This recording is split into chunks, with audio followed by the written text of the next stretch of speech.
दोस्तों, वैसे तो बंसीधारी राधा रानी से ही प्रेम करते थे, परंतु उनकी शादी रुक्मणी से हो गई थी और राधा रानी उनकी प्रेमिका के रूप में संसार में जानी जाने लगी। वहीं उनकी पत्नियों को लेकर भी ये कहा जाता है कि भगवान श्री कृष्ण की 16,108 पत्नियां थी।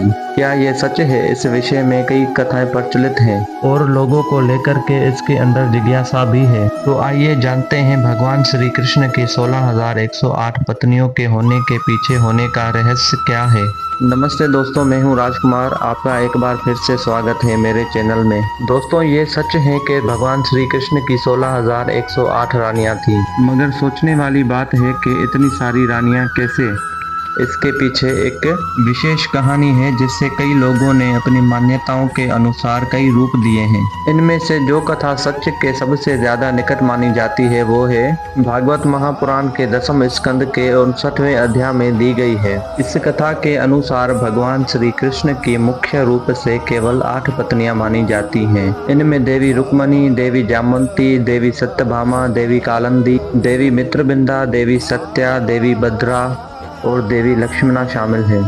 इन सभी से श्री कृष्ण का विवाह परिस्थितियों की मांग की वजह से हुआ था। इन 8 को श्री कृष्ण ने पूर्ण रूप से अपनी पत्नियों के रूप में स्वीकार किया था। द्वारिकाधीश इन सभी के साथ सुखपूर्वक द्वारिका नगरी में रहते थे। एक दिन स्वर्गलोक के राजा देवराज इंद्र ने श्री कृष्ण के पास आकर के उनसे प्रार्थना की और उनको बताया कि प्रयाग ज्योतिषपुर के दैत्यराज भौमासुर के अत्याचार से देवतागण भी त्राही त्राही कर रहे थे। भौमासुर ने परोकार छत्र माता आदिति के कुंडल और देवताओं के निवास स्थान मणि पर्वत को भी उनसे छीन लिया था। इंद्र ने भगवान कृष्ण जी को बताया कि भौमासुर पृथ्वी के कई राजाओं और आम जनों की अति सुंदर कन्याओं का हरण कर उन्हें अपने बंदी गृह में डाल दिया। इसके साथ ही इंद्र ने सभी को बचाने की प्रार्थना भी की। दोस्तों, आपको बता दें, भौमासुर पशुओं से भी ज्यादा क्रूर और अधर्मी था।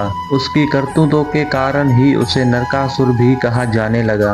भौमासुर को वरदान था कि उसकी मृत्यु किसी नारी के हाथों ही हो सकती है। इसलिए भगवान श्री कृष्ण अपनी पत्नी देवी सत्यभामा के साथ प्रयाग ज्योतिषपुर की ओर रवाना हुए। वहां पहुंचते ही सबसे पहले श्री कृष्ण और देवी सत्यभामा ने मिलकर मुर्द दैत्य और उसके सभी 6 पुत्रों दंप, अंतरिक्ष, श्रवण, विश्व, वसु, नवसुवर और अरुण का वध किया। सभी पुत्रों की मृत्यु की खबर सुनकर भौमासुर क्रोध से लाल हो गया था। इसके बाद वो अपनी सेना लेकर युद्ध के लिए आ गया। देवी सत्यभामा श्री कृष्ण के साथ उनके सारथी के रूप में गई और अंत में उनके ही हाथों भौमासुर का विनाश हुआ। दैत्य भौमासुर के वध के बाद भगवान श्री कृष्ण ने उनके पुत्र भगदत्त को प्रयाग ज्योतिषपुर का राजा घोषित कर दिया। भौमासुर ने अपनी बंदी गृह में 16,100 वसु कन्याओं को बंदी बनाकर रखा हुआ था। उसके वध के बाद श्री कृष्ण ने सभी को आजाद कर दिया, लेकिन एक बड़ी समस्या इन सभी के सामने आ खड़ी हुई। वह सभी कन्याएं भौमासुर के द्वारा पीड़ित थी और बहुत दुखी भी थी। सभी अपमानित, लांछन और कलंकित महसूस कर रही थी। सामाजिक मान्यताओं के चलते भौमासुर द्वारा बंधक बनाकर रखी गई नारियों को कोई भी अपनाने को तैयार नहीं था। राजकुमारियों ने भगवान श्री कृष्ण से कहा, अब हमारे पास केवल 2 ही रास्ते हैं। पहला ये कि या तो हम अपने जीवन व्यापक के लिए वेश्यावृत्ति को अपना ले,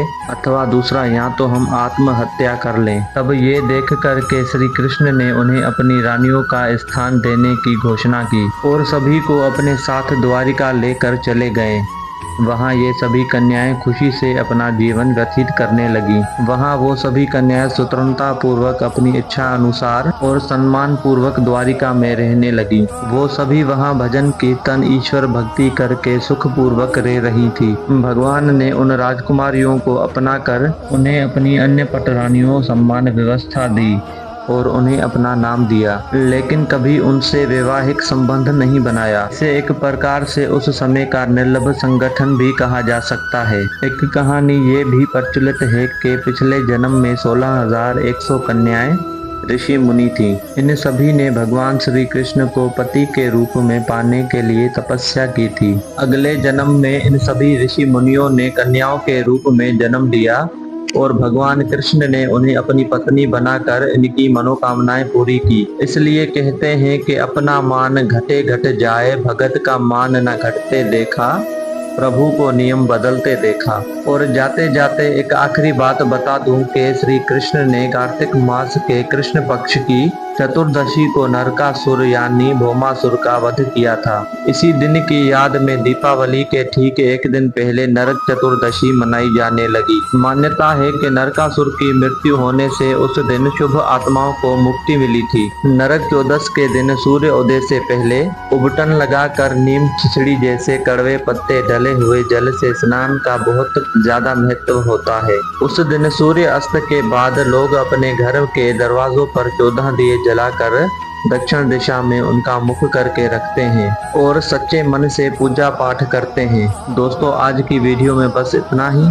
ये है भगवान श्री कृष्ण की 16,108 रानियों का सच। क्योंकि आज के लोगों में कई प्रकार की भ्रामक मान्यताएं हैं, इसलिए ज्यादा से ज्यादा लोगों के साथ इस वीडियो को शेयर करें। हम उम्मीद करते हैं कि हमारे वीडियो के जरिए भगवान श्री कृष्ण की शादी से जुड़े सभी सवालों के जवाब मिल गए होंगे। हमें कमेंट करके जरूर बताइए कि आपको वीडियो कैसी लगी। अगर ये वीडियो पसंद आए तो इसे लाइक और शेयर जरूर करें।